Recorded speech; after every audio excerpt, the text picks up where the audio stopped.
आप जैसा सोचोगे, आप जैसा अपने जीवन को बनाओगे, आपकी मानसिकता जैसी होगी, आपकी धारणा जैसी होगी, वैसा आपका जीवन होगा।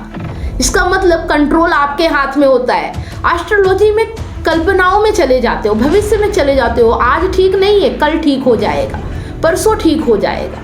इन चीज़ों को समझो कि जो चीज़ हमारे हाथ में नहीं है वहाँ फिर हमें इंतजार करना पड़ता है। अपने आप सही हो गई तो ठीक है, नहीं हुआ तो ठीक, फिर हमें वैसे ही जीना पड़ता है। और जब हम डिपेंड होते हैं ना, वही हमारे जीवन का सबसे बड़ा दुख होता है, क्योंकि हमें दूसरे के ऊपर डिपेंड होना पड़ता है। दूसरा जो कुछ करेगा उसके आधार पे हम कुछ कर पाएंगे। अगर दूसरा व्यक्ति हमें डिस्टर्ब कर रहा है, हमें दुखी कर रहा है, हमें परेशान कर रहा है, तो हम उसके हिसाब से चलेंगे। क्या है अधिक उपयोगी, गीता, एस्ट्रोलॉजी या पंडितों की भविष्यवाणी? क्या चीज़ है आपके लिए सबसे ज़्यादा उपयोगी, इस पे बात करते हैं। हाल ही में मैंने एक काउंसलिंग किया जिसमें कि उनका सवाल था कि अगर पत्नी डिटैच हो रही है, दूरी बना रही है, हम पे ध्यान नहीं दे रही है, किसी और से अट्रैक्ट हो रही है, तो ऐसे में क्या करना चाहिए। वैसे वो वीडियो मैं पोस्ट कर चुकी हूँ, आप लोग देख लीजिएगा कि क्या समाधान दिया गया था। तो समाधान लेने के बाद उन्होंने ऐसा कहा कि मुझे चीज़ें समझ में नहीं आई, 60% चीज़ें समझ में आई, लेकिन बाकी चीज़ें समझ में नहीं आई। और उनका मानना है कि एस्ट्रोलॉजी वगैरह है, पंडित वगैरह है, ये सब चीज़ें सही बताते हैं, और जो बात मैं उन्हें बता रही वो चीज़ शायद वो समझ नहीं पाए। उनका कहना था कि आपने पत्नी को दोष नहीं दिया, आपने पत्नी के बारे में एक भी बार नहीं बोला कि पत्नी गलत है, उसे क्या करना चाहिए, कैसे सही होना चाहिए, या उसके लिए आपने कुछ ऐसी बात नहीं कही। बस आपने मुझे बताया कि मुझे क्या करना चाहिए, मैं अपने जीवन को कैसे बदल सकता हूँ, या मेरी ही क्या गलतियाँ हैं। तो ये चीज़ें उनकी शिकायत थी। तो चलिए, इसे मुझे लगा कि ये वीडियो बनाना चाहिए ताकि ऐसी शिकायतें बहुत से लोगों की हो सकती है तो उन्हें दूर किया जा सके। तो देखिए, मैं यहाँ पे जो टिप्स आपको देती हूँ, जो चीज़ें मैं यहाँ पे सिखाती हूँ, उसका मेन मकसद होता है आपकी ज़िंदगी को बेहतर बनाना, आपकी ज़िंदगी में खुशहाली लाना, आपकी ज़िंदगी में आनंद लेके आना। अब वो मेरा एक तरीका है, जिस तरीके से मुझे मेरे जीवन में बदलाव आया है वो तरीका मैं आप लोगों को सिखाती हूँ, क्योंकि मैं जो चीज़ प्रैक्टिकल करूँगी वही चीज़ आप लोगों से शेयर करूँगी। मैंने जब लाइफ एजुकेशन लेना शुरू किया, गीता, उपनिषद, वेदांत, ऐसी बहुत सारी बुक्स हैं जो मैंने पढ़ना शुरू किया, अष्टावक्र गीता, तो उस चीज़ से मुझे समझ में आया कि जब व्यक्ति अपने आप को नहीं जानता, अपने आप को नहीं समझता, वो व्यक्ति अपने जीवन को बेहतर नहीं बना सकता। जो व्यक्ति अपने आप को नहीं जानता वो दूसरों को भी नहीं समझ सकता, और उसके आसपास जो भी घटनाएं हो रही हैं, या तो वो उसी का चुनाव होता है क्योंकि वो ऐसे व्यक्ति का चुनाव करता है, या वो ऐसे व्यक्ति के साथ रह रहा होता है, तो कहीं ना कहीं उसी का डिसीजन होता है, उसी का निर्णय होता है। हमारा डिसीजन, हमारा निर्णय ही हमारी ज़िंदगी को बदलता है। इसके अलावा कोई और चीज़ हमारी ज़िंदगी में नहीं होती है। अगर हम ऐसी चीज़ों पे भरोसा करते हैं, ऐसी चीज़ों पे विश्वास करते हैं, तो वास्तव में हम अपनी ज़िंदगी को और बदतर बनाते हैं, क्योंकि हमें सही चीज़ नहीं पता होती और हमें कोई भी बेवकूफ़ बना जाता है। दुनिया में हर चीज़ उपयोगी होती है, एस्ट्रोलॉजी भी काम करती है, गीता भी काम करती है, पंडित भी काम करते हैं, लेकिन हमें क्या पता कि कौन व्यक्ति सही है और कौन व्यक्ति गलत है। जब हम अपने आप को ही नहीं जानते तो हम दूसरों को कैसे समझ सकते हैं। तो भविष्यवाणी कोई भी कर देता है कि तुम्हारे जीवन में ये चल रहा है, तुम्हारे जीवन में ऐसी ऐसी घटनाएं घट रही हैं, और कुछ चीज़ें मैच कर जाती है, हम उन पे भरोसा कर लेते हैं और हम अपनी सारी कमाई, अपनी सारा समय, अपनी एनर्जी उन चीज़ों पे लगा देते हैं। तो चलिए देखते हैं कि ये चीज़ें हमारे लिए कितनी उपयोगी होती हैं, क्या काम करती है, क्या नहीं करती है। और अगर व्यक्ति हमारे जीवन में कोई दूसरा गलत है, जैसे कि पत्नी गलत है, या प्रेमिका गलत है, या पति गलत है, प्रेमी गलत है, हम दुखी हो रहे हैं, तो हमें काम किसके ऊपर करना है? पति पत्नी के ऊपर करना है, प्रेमी प्रेमिका के ऊपर करना है, या अपने ऊपर, खुद के ऊपर करना है? कौन सा रास्ता बेहतर होता है? कौन से रास्ते पे चल के हम अपनी जिंदगी को बेहतर बना सकते हैं? तो देखिए, गीता और एस्ट्रोलॉजी दोनों का उद्देश्य जीवन में मार्गदर्शन देना है, लेकिन दोनों की उपयोगिता अलग अलग होती है। गीता एक आध्यात्मिक ग्रंथ है जो आत्मज्ञान, कर्म, भक्ति, योग की सीख देता है। यह हमें जीवन के संघर्षों में सही निर्णय लेने की प्रेरणा देता है। गीता आत्मनिर्भरता, संतुलन और कर्म योग सिखाती है, जिससे व्यक्ति अपने भाग्य का निर्माण स्वयं कर सकता है। इसे ध्यान दीजिएगा, जो बात यहाँ पे बताई गई है कि गीता को समझने से, गीता को पढ़ने से, गीता को सीखने से व्यक्ति अपने भाग्य का निर्माण स्वयं कर सकता है। गीता आत्मनिर्भरता, संतुलन और कर्म योग सिखाती है, जिससे इंसान अपना भाग्य खुद बदल सकता है। इस चीज को नोट कीजिएगा कि आप अपने भाग्य विधाता खुद होते हो। आपको किसी के ऊपर डिपेंड होने की जरूरत नहीं है। आपके पास कोई व्यक्ति है, वो कैसा भी हो, लेकिन आप अपने जीवन के भाग्य निर्माता हो। आप खुद अपना भाग्य बदल सकते हो, बिना किसी को प्रभावित किए हुए, बिना किसी को बदले, सिर्फ अपने आप को बदल के। ये सिखाती है गीता। अब बात करते हैं एस्ट्रोलॉजी की। उपयोगिता क्या है? ज्योतिष भूत, भविष्य और वर्तमान को समझने का एक साधन है। यह ग्रहों की स्थिति के आधार पर जीवन की संभावनाओं और बाधाओं की जानकारी देने की कोशिश करता है। सही समय पर सही निर्णय लेने में मदद कर सकता है, लेकिन यह पूर्ण सत्य नहीं होता, क्योंकि यह संभावनाओं पर आधारित होता है। ज्योतिष हमेशा संभावनाओं पर आधारित होता है। ऐसा हो सकता है, ऐसा हो जाएगा तो ऐसा होगा, भविष्य की बातें करता है, कल्पनाओं में आपको ले जाता है। लेकिन गीता आपको प्रेजेंट में रहना सिखाती है कि आप ऐसा करोगे तो ऐसा ही होगा। आप जैसा सोचोगे, आप जैसा अपने जीवन को बनाओगे, आपकी मानसिकता जैसी होगी, आपकी धारणा जैसी होगी, वैसा आपका जीवन होगा। इसका मतलब कंट्रोल आपके हाथ में होता है। एस्ट्रोलॉजी में कल्पनाओं में चले जाते हो, भविष्य में चले जाते हो। आज ठीक नहीं है, कल ठीक हो जाएगा, परसों ठीक हो जाएगा। इन चीज़ों को समझो कि जो चीज़ हमारे हाथ में नहीं है, वहाँ फिर हमें इंतजार करना पड़ता है। अपने आप सही हो गई तो ठीक है, नहीं हुआ तो ठीक, फिर हमें वैसे ही जीना पड़ता है। लेकिन गीता आपको खुद कर्म करना सिखाती है। आप अपने जीवन में अपने आप में कर्म करोगे ना, तो आप अपने जीवन को अपने तरीके से जी सकते हो, अपने जीवन को अपने तरीके से बना सकते हो, बिना किसी दूसरे व्यक्ति की मदद के। क्या है अधिक उपयोगी, गीता, एस्ट्रोलॉजी या पंडितों की भविष्यवाणी? क्या चीज है आपके लिए सबसे ज्यादा उपयोगी, इस पे बात करते हैं। यदि आप आत्मनिर्भर बनकर जीवन के हर फैसले को अपने कर्म और विवेक के आधार पर लेना चाहते हैं, तो गीता अधिक उपयोगी है। आप खुद आत्मनिर्भर बनेंगे, किसी के ऊपर डिपेंड नहीं रहेंगे। और जब हम डिपेंड होते हैं ना, वही हमारे जीवन का सबसे बड़ा दुख होता है, क्योंकि हमें दूसरे के ऊपर डिपेंड होना पड़ता है। दूसरा जो कुछ करेगा उसके आधार पे हम कुछ कर पाएंगे। अगर दूसरा व्यक्ति हमें डिस्टर्ब कर रहा है, हमें दुखी कर रहा है, हमें परेशान कर रहा है, तो हम उसके हिसाब से चलेंगे। लेकिन जब आप आत्मनिर्भर होते हो, जब आप अपने ऊपर भरोसा करते हो, तो आपको ना कोई दुखी कर सकता, ना कोई आपको डिस्टर्ब कर सकता, ना कोई आपको रुला सकता है। आप चाहोगे तो आपके जीवन में सब कुछ होगा, आप नहीं चाहोगे तो कोई की हिम्मत नहीं कि हस्तक्षेप भी कर जाए। ये ध्यान रखिए। तो यदि आप ज्योतिष के माध्यम से अपनी परेशानियों के संभावित कारण और समाधान जानना चाहते हैं, तो ज्योतिष उपयोगी है। ज्योतिष उपयोगी हो सकता है, लेकिन यह अंतिम सत्य नहीं है। देखिए, यह भी अंतिम सत्य नहीं है। अंतिम सत्य तो यही है कि सत्य को समझ लेना, अपने आप को जान लेना, और जो कि सिर्फ गीता से ही सीखा जा सकता है। यहाँ पे जो हमारी बातचीत का निष्कर्ष है कि गीता आपको मानसिक, आध्यात्मिक और नैतिक रूप से मजबूत बनाती है, जबकि ज्योतिष केवल भविष्य की संभावनाओं पर प्रकाश डालता है। अगर आपको स्थायी मार्गदर्शन और सशक्तिकरण चाहिए, तो गीता अधिक उपयोगी है। इस चीज को आप समझो। मैं लोगों को समझाती हूँ, लोग मुझे कहते हैं कि आप समझते नहीं हो। जिसे गीता मिल गया है ना, उसे जिंदगी में और कुछ समझने की जरूरत ही नहीं बचती है। इस चीज को आप भी समझो। आप इतना कुछ करके भटक भटक के थक चुके होते हो, हार चुके होते हो, कोई रिजल्ट नहीं आता। लेकिन गीता का एक श्लोक भी अगर आप समझ जाते हो ना, तो आपके जीवन में परिवर्तन होना शुरू हो जाता है। आपके जीवन क्या, आपकी काया ही पलट हो जाती है। और ये प्रैक्टिकल मेरा अनुभव है। तो अब बात करते हैं कि अगर कोई व्यक्ति अपनी पत्नी या किसी और से परेशान है, तो ज्योतिष, पंडित या गीता का सहारा लेने की बजाय समझदारी और व्यवहारिक दृष्टिकोण अपनाना ज़्यादा सही रहेगा।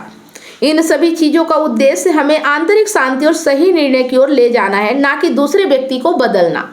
अगर आप ये सोच रहे हो कि आप किसी के पास चले जाओगे, किसी पंडित से आप भविष्यवाणी करवा लोगे या किसी एस्ट्रोलॉजर से बात कर लोगे, तो आपका पार्टनर बदल जाएगा, तो बहुत बड़ी गलतफहमी में हो आप नहीं बदल सकते हो किसी और को। उसका नेचर अलग है, आपका नेचर अलग है। आप अपने नेचर को बदल सकते हो, ना कि अपने साथ रहने वाले व्यक्ति के नेचर को।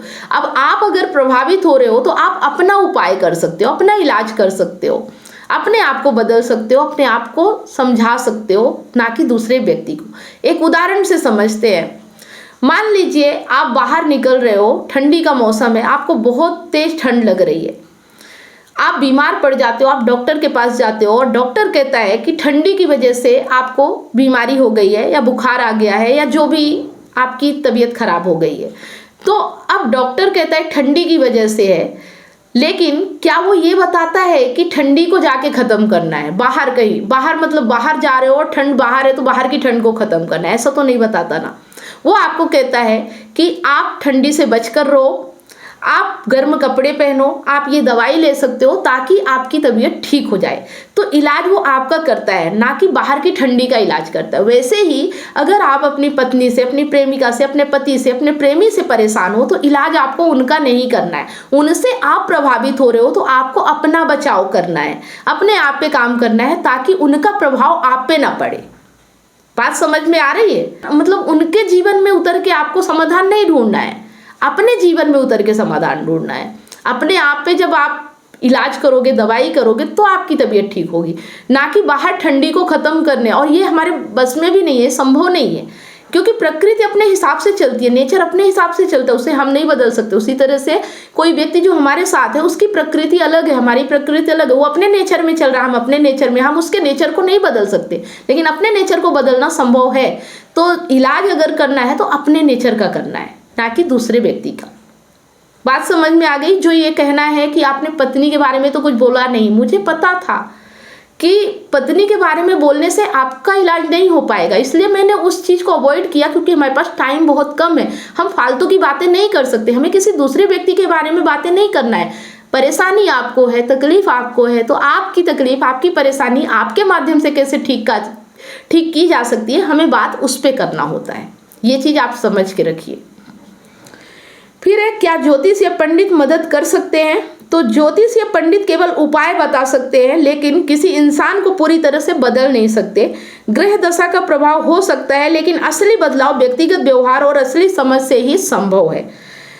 क्या गीता से समाधान मिल सकता है? अब बात करते हैं, जैसे ज्योतिष से तो हमने देख लिया कि व्यक्तिगत व्यवहार को बदल के ही बदलाव लाया जा सकता है, इसके अलावा कोई और रास्ता नहीं है, चाहे कितनी भी भविष्यवाणियां करा लो।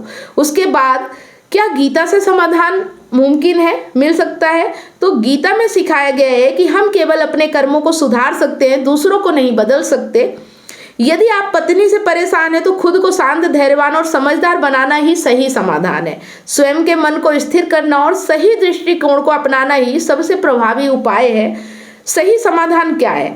अब सही समाधान क्या हो सकता है? इन सब बातों से हम इतना तो निष्कर्ष तक पहुंच चुके हैं कि हमें करना क्या है। तो खुलकर बातचीत करें। हो सकता है कि आपकी पत्नी को भी कोई शिकायत हो जिससे वह ऐसा व्यवहार कर रही है, तो बातचीत के माध्यम से ठीक किया जा सकता है।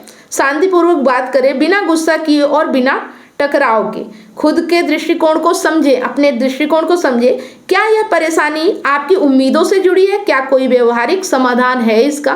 मतलब जो आप उम्मीद कर रहे हो उससे जुड़ी हुई है, तो फिर इसका व्यवहारिक समाधान क्या हो सकता है? अपनी उम्मीदों को कैसे कम किया जा सकता है या कैसे उससे बाहर निकला जा सकता है, तो ये समाधान हो सकता है।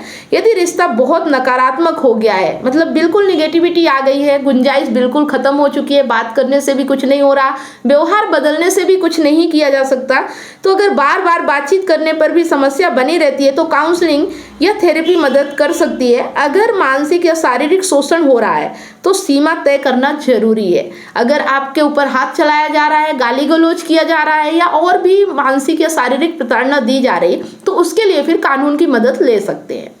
लेकिन अगर ये सब नहीं हो रहा है और आप अपने आप में दुखी, अपने आप में परेशान है, तो सिर्फ एक ही समाधान है, आखिरी समाधान है, आत्मज्ञान। गीता की ओर आगे बढ़े, आत्मज्ञान ले, अपने आप को समझे, अपने आप को जाने और अपने जीवन को खुद बेहतर बनाए, अपने भाग्य के निर्माता खुद बने।